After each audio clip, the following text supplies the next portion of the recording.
Hello everyone, welcome to our channel, Thai Food for Tater. It's me, Alicia. So you probably have seen quite a few videos with me and or Laura and I together, or just Laura. Lately I've been doing a lot of the Imperfect Foods unboxing videos. Those have been fun. They're fun to make. They're short and sweet, you know. But lately I've been thinking about how I haven't really done an update on the cancer stuff for a while. So I was looking through those videos and noticed that I think the last one was, it was at least 6 months ago. I think it was longer. I'd have to double check, but it's been a while, right? So when I first started the channel, we really wanted it to be kind of a mixture of, serious stuff like this, or more fun stuff like the Imperfect Foods unboxing, or us just chatting. So it's definitely been a great mixture of those things. But I think I found that it's more rewarding when I do videos like this. So whether 50 people watch it or 5, I can still tell my story. So I figured I would just do that now. Have a little downtime. Figured I would kind of talk. There's been a lot that's been going on. It would have been better to make some smaller videos along the way, but just, as you know, life can get busy and hectic, and you have to, kind of just work around that. So anyway, I figured I would just kind of give you guys an update and just talk about some stuff for a while, like have a real conversation about like the shit of life. This is really what it's come down to. So for those of you who haven't seen my other videos, you'll probably get a little bit of information in this one that if you haven't seen them, but I would suggest going back and watching them if you're unclear about what I'm talking about. I really go into great detail in the previous videos. I do a video on my diagnosis, talking about when I was like kind of pre-diagnosis and then being diagnosed, what that entailed. And then I have 2 videos on chemotherapy. I have a video on radiation, a video on the surgeries, videos on like how my family dealt with it, post treatment stuff like medications I'm on, going through menopause, being diagnosed with lymphedema, so like all those things. It's a lot, but it's probably like a few hours worth of videos, but there's a lot of information. So if you have any interest, I would suggest really going back and watching those. But like I said, I'll kind of touch on a few of those things as we kind of go through this. But I really wanted to give you an update on some of the crazy shit that's been happening the last couple of months. So, oh my God. The first thing is about 4 months ago, I had an insurance change. So I think I mentioned this in a previous video. I'm a PhD student at university, and my main health insurance has always been through my status as a graduate student. So at the university, this is common for many universities, for the graduate students, they opt you in, they require you that you have health insurance. And if you don't have your own, they provide it to you like kind of through, they just put it into your student account. So when you pay your tuition, you just pay, your premium. And I'll say that before, when I was initially diagnosed, it was a lifesaver. I can't even imagine going through all that I went through. It would have been probably close to $1 million, and I only had to pay a few thousand, so the plan they had for us students was actually pretty good. And having to deal with the insurance company, like on the rare occasions when I had to call, because usually everything was smooth sailing, but on the rare occasions when I had to call them, they were very professional. There was really no issue.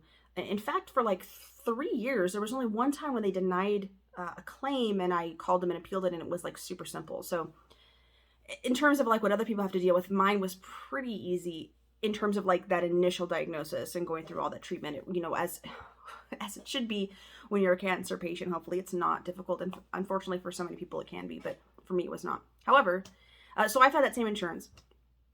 So it came time to because they do it it's not for the calendar year, it's through the academic year, so it's like August to August.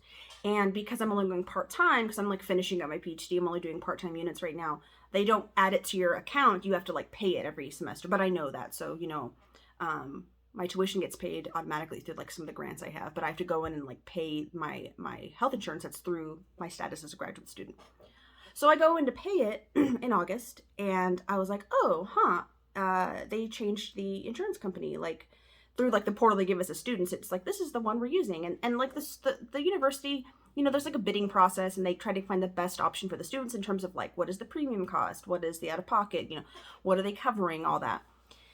And I get that they're trying to make the best decision for all of the students, but for those of us who, because I can't be the only student at that university who has a chronic illness, who's going through something like major, like a major medical thing.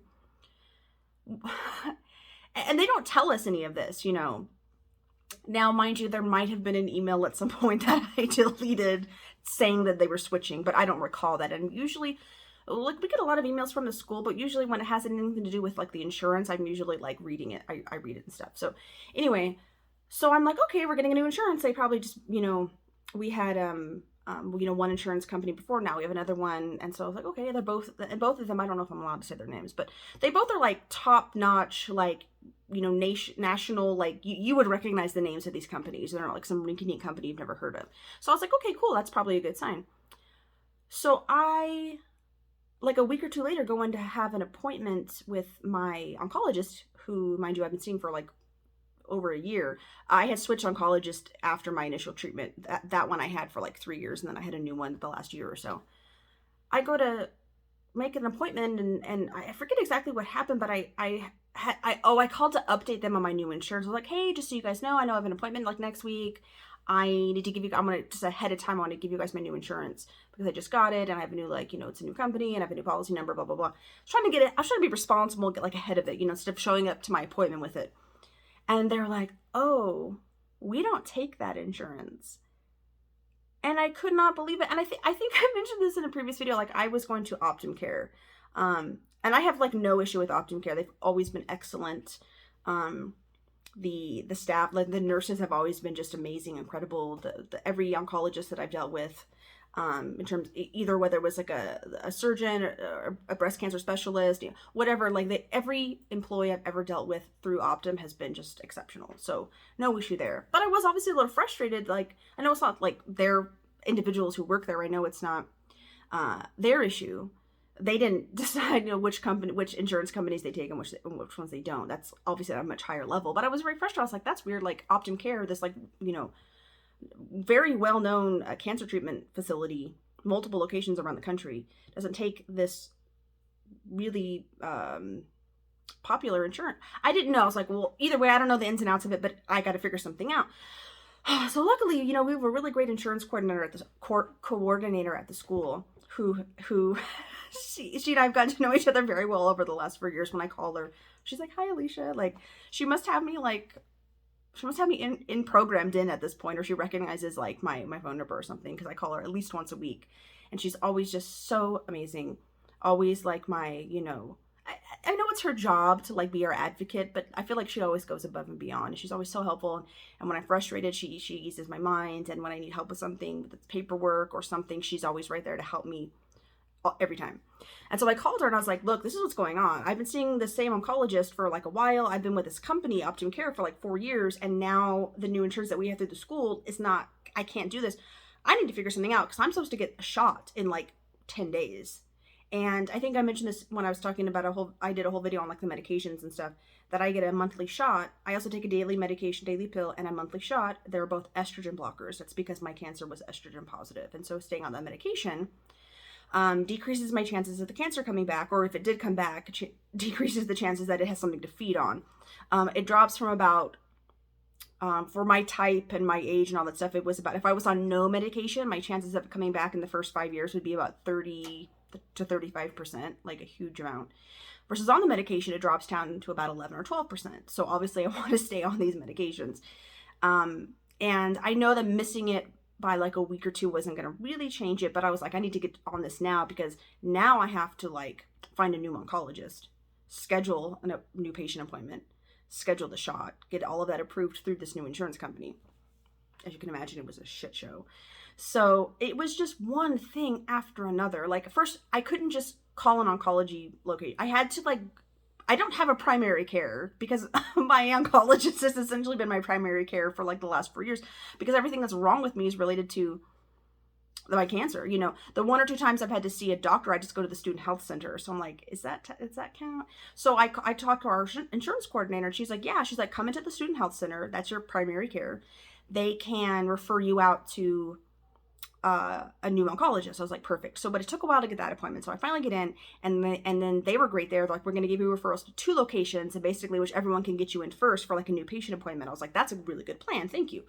So I'm thinking you guys are on it, you know, and they were, but of course, like I'm waiting that they very specifically said they will call you when they get the referral and stuff. I'm like, okay, well, no one's calling. It's been like couple days, then it was like a week, then it was like 10 days. I'm like, okay, something's weird. Maybe I need to call, because sometimes you call, sometimes they call you, you know. So I called them, and they're like, oh yeah, well, we didn't get a referral. I'm like, are you kidding me? It's been 10 days and you didn't get a referral. And like the student health center had called me like later that day after my appointment and said, we have sent in the referral, we faxed everything over, it should be good to go. Give them like 24 to 48 hours and they will call you. So they called me later to confirm that they sent all the information.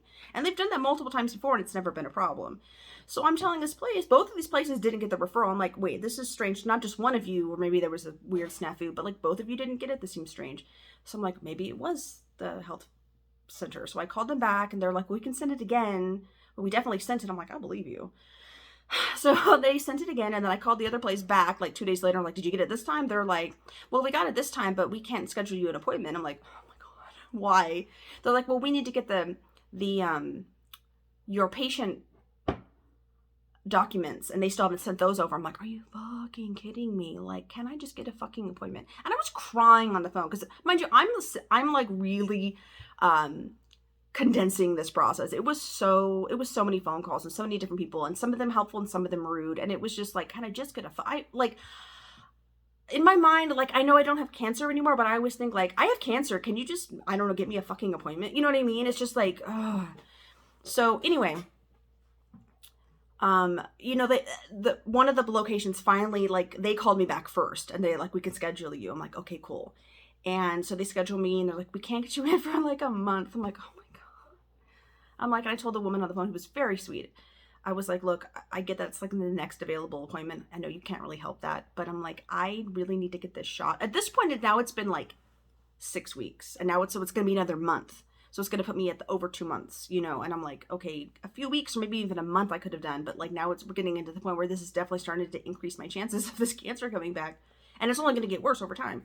So I told her, I get this monthly shot. I know you guys know what that is. I'm really worried because I haven't received it in a while, and because I've been dealing with this for freaking like 2 months, you know. Is there any way that, even though I can't see the doctor, is there any way she can approve me to come in and see one of the nurses for the shot?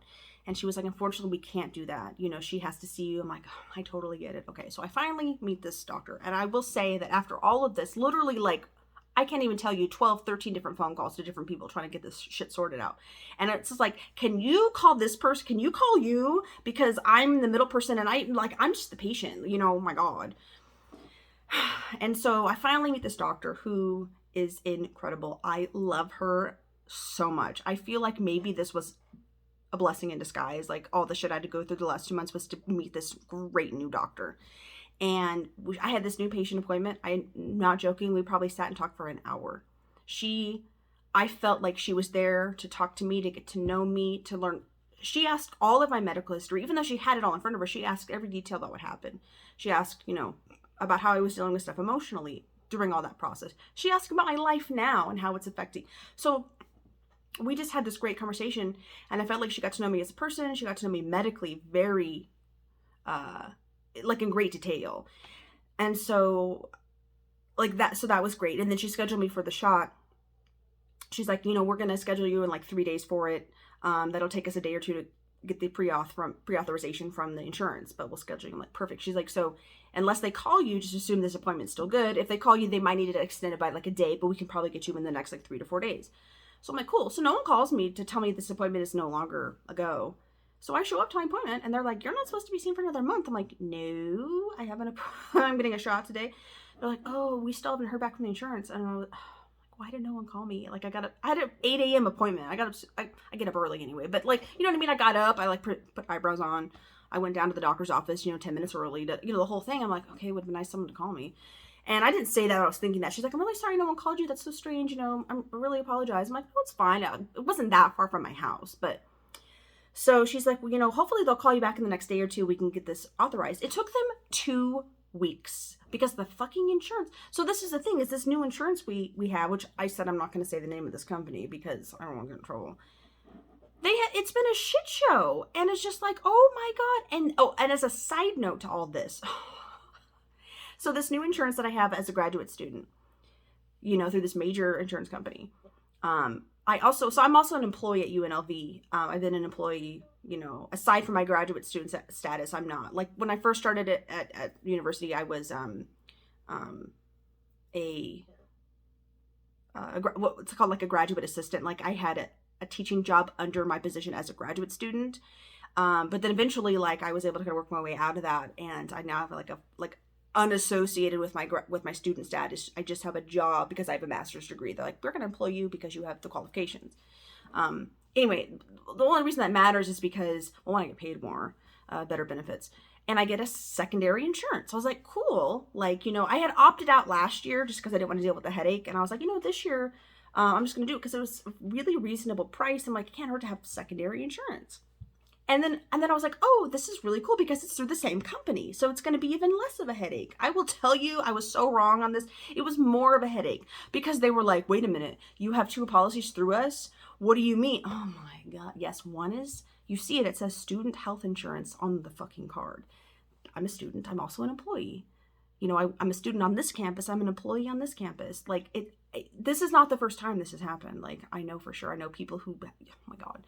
So it took like a month because both of them, we kept denying claims. Like, we see you have another insurance, they should pay. And then the other one, we see you have another insurance, they should pay. Well, one, you dumbasses, it's both, they're both you. Maybe communicate with yourself. But also, why would you even be denying it anyway? Because then I had to go through this whole process talking to my insurance coordinator, trying to figure out which one was the primary, which one was the secondary. Because everyone kept asking me, like, I don't know. I don't even know what that, like, I know what that means, but I don't even know how to determine that. I would assume it's the employer one, but the plans are slightly different. So maybe it's the student. I have no idea. Like, you guys need to figure that out, not me. I'm just giving you the documents I need to give you, And so anyway, remind you, I said this whole process started, literally 4 months ago. This whole process started 4 months ago, and I just literally 2 days ago was able to get my shot. That it's like 3 months overdue. And I was just able to see my oncologist for the first time like 2 weeks ago or something, give or take a day or two. And it was just literally also like 2 days ago that I finally got the insurance company to understand that I had two policies through them, and I had to give them each other's, like, I had to call me like, hi, I have two policies through you, can you put that on my thing because you're not understanding. Then I had to make another phone call to the other department that deals with, like, one for the student, one for the employer, and say, hey, I have another policy through you, can you put that on my record? And so I went through this whole process. The woman on the phone, I forget her name, I wrote it down, she was so great. And I have to say this, when I deal with anyone in customer service who is like just really professional and helpful, I always let them know, because I'm sure they get really shitty callers. She's like, I'm sorry for the hold. I'm like, I don't care. You're helping me. Like, take all the fucking, like, trust me, this has been a shit show. If you can help me and I have to wait 20 minutes, I'll wait 20 minutes, But she got it all sorted out. She's like, this should not be a problem going forward. It's in the system that you have two policies through us, so we're not going to be denying anything anymore. It was just, oh my God.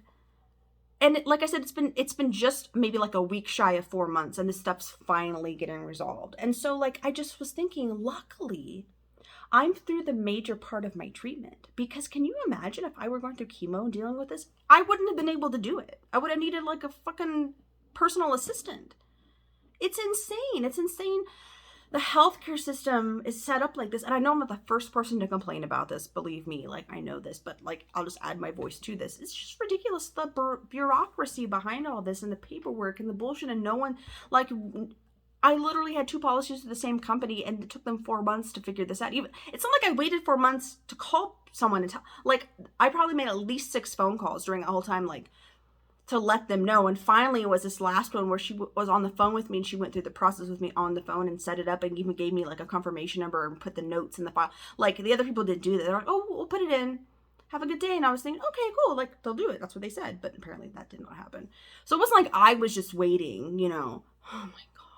So yeah. The other thing, so okay, so that's kind of the insurance part. So that's the update on that. That's what I've been dealing. And I know I've mentioned this before. Being sick, whether it's cancer or something else, is literally like having another part-time job, because it's like, even now, I'm 3.5 years out from chemo. I still have, like, in any given month, I probably have 5 to 6 doctor's appointments, like oncologist, injection, blood work, mammogram. If it's not a mammogram, it's an X-ray. If it's not an X-ray, it's a CT. It's or lymphedema massage therapy, or neurologist. Like, oh my god. So it's just it's a lot.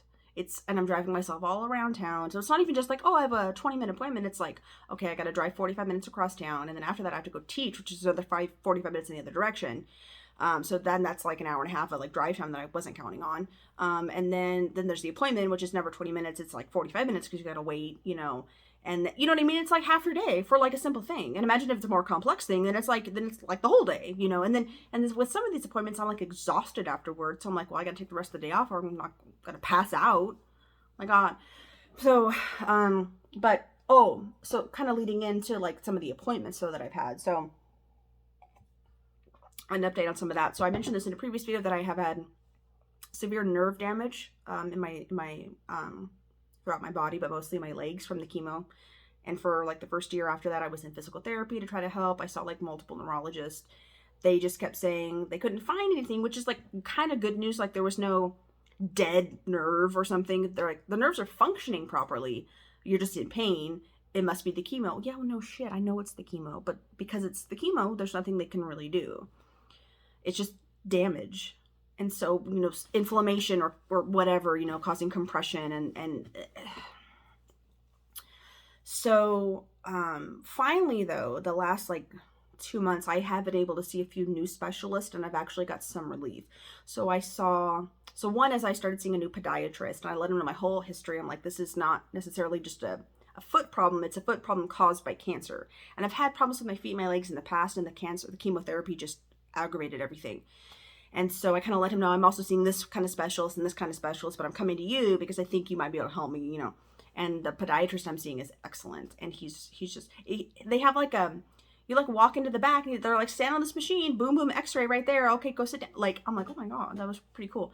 And then they sit you in the chair in the room and it elevates, so it brings your feet up. So you're like all leaned back and your feet are up in the air. And so the doctor doesn't have to like bend over to see your feet, very convenient for him. But the whole place, all the staff's really great there.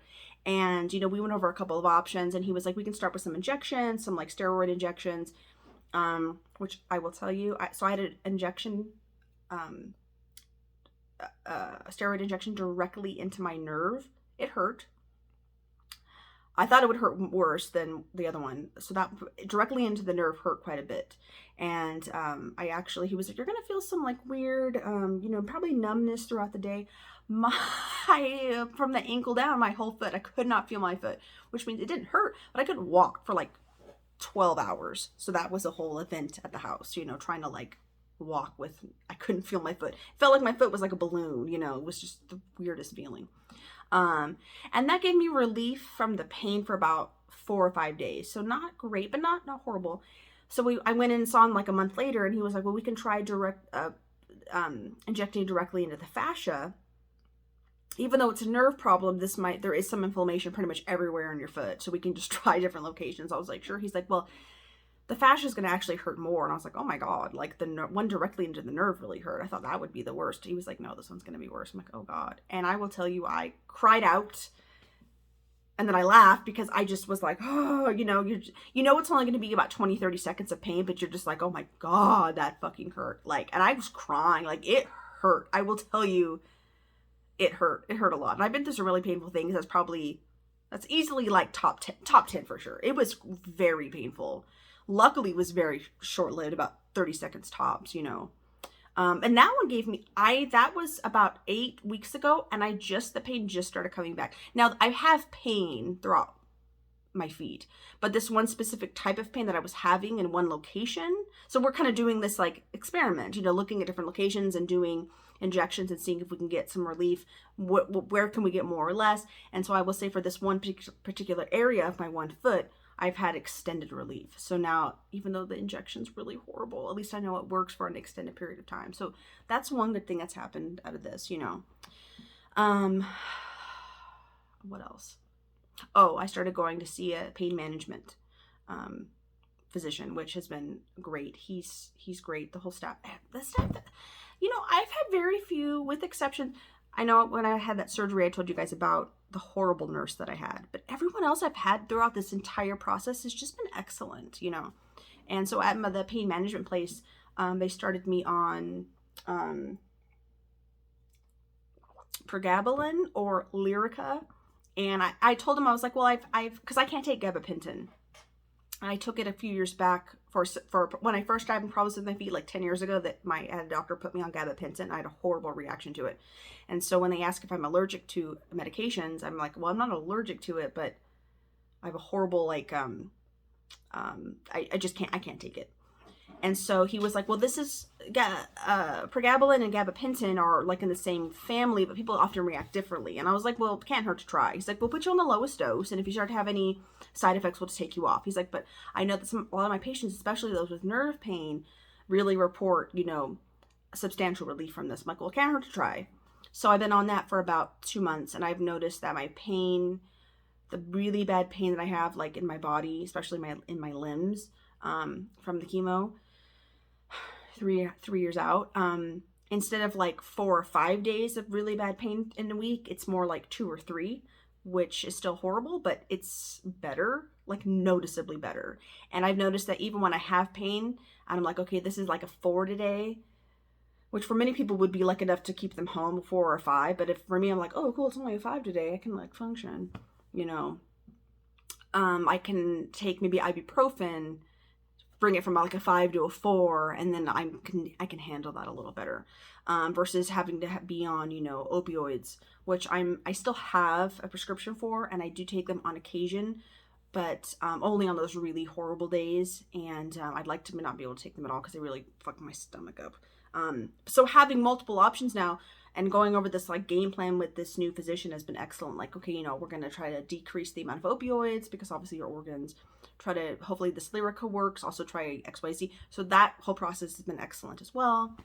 And then they sent me in, my oncologist sent me in for, it was the pain management physician. He sent me and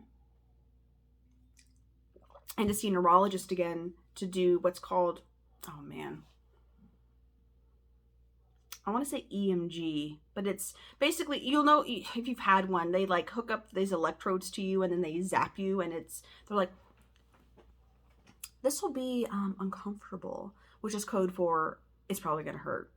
And it's going to be like fairly uncomfortable, maybe slightly painful. That means it's going to hurt a lot, which it did. And luckily the 2 physicians who did this didn't lie. They're like, okay, have you had one of these before? I'm like, yes, I had it about 2 years ago. It was horrible. They're like, okay, I'm sorry, it's going to be really bad, and we have to do your feet, because the other ones, they didn't do my feet. They just kind of did spots on my legs. Like, we wanted to be really thorough.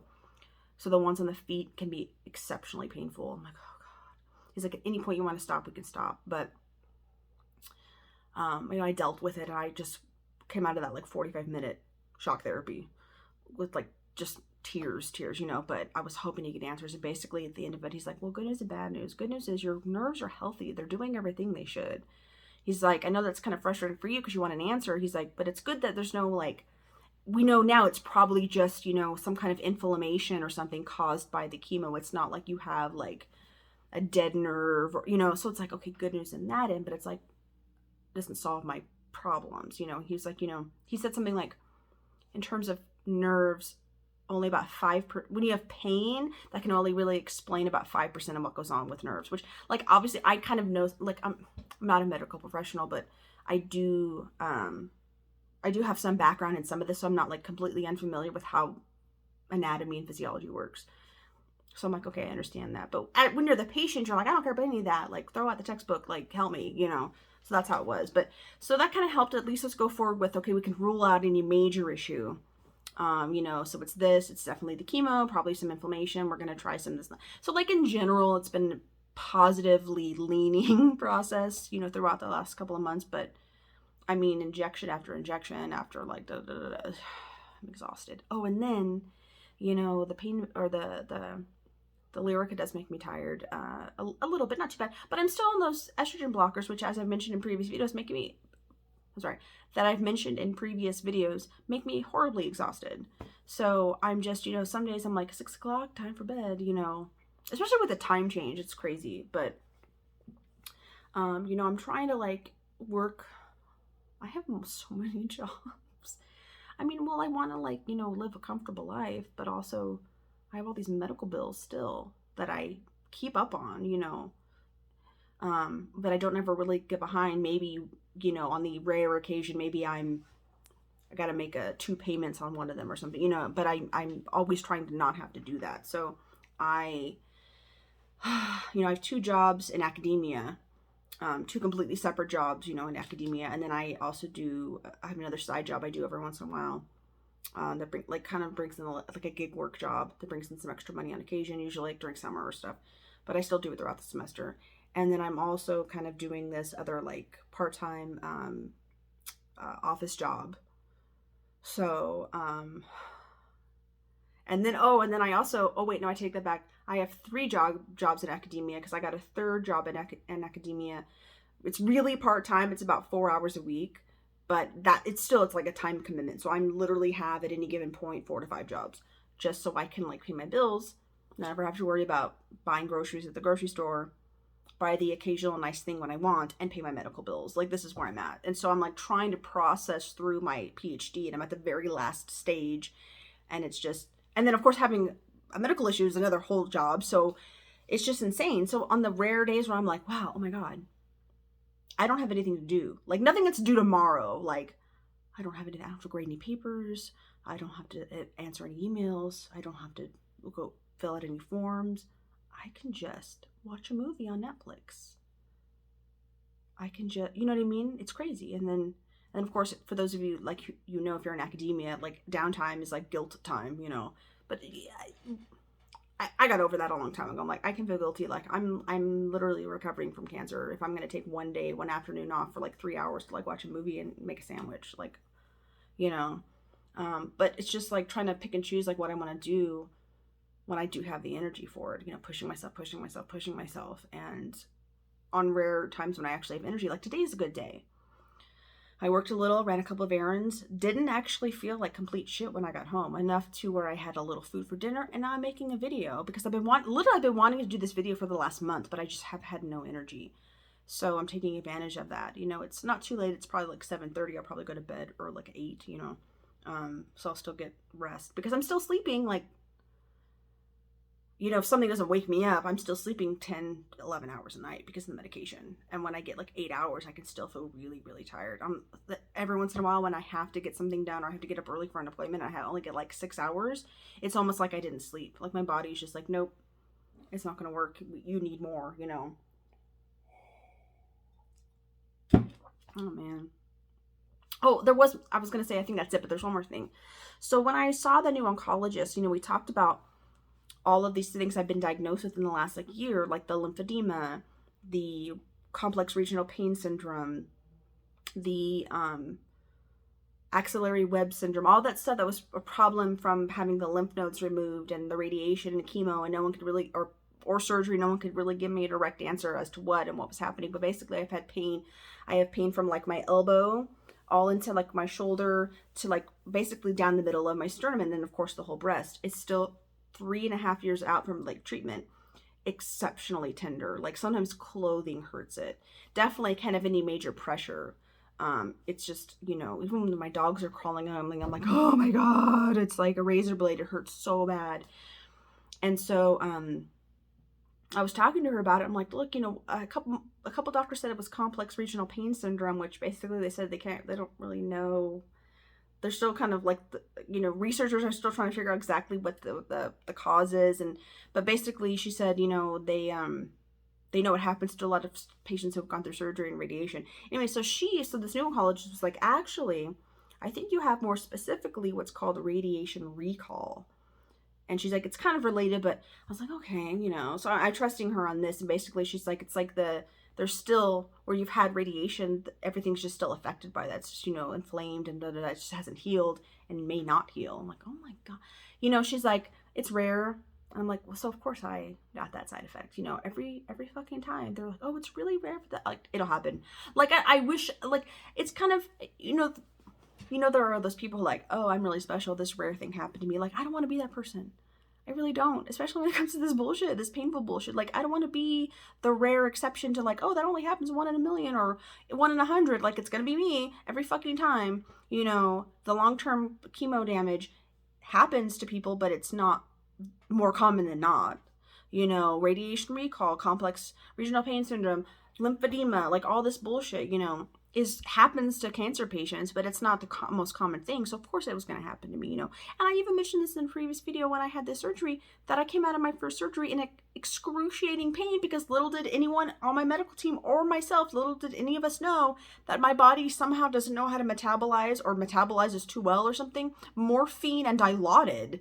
Like, it didn't work. And it was just like, oh my fucking God. Okay.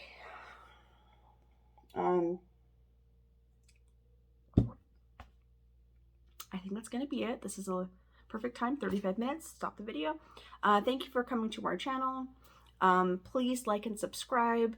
Comment if you have any questions about anything. I really make these videos for me. I like to kind of I think it's very like cathartic, therapeutic to just talk. I'm talking to like myself right now, imagining there are people who are going to be watching this eventually. But I see that people watch these, here and there, so that's cool. And more recently, I've had a friend from high school reach out to me and said that one of her friends recently was diagnosed, and really asked me for some pointers, like, what do you do as someone who wants to support someone who's going through cancer treatment? And I was like, I sat with that question for like about half a day, and then I sat down and texted her, and I was like, well, I'm going to tell you.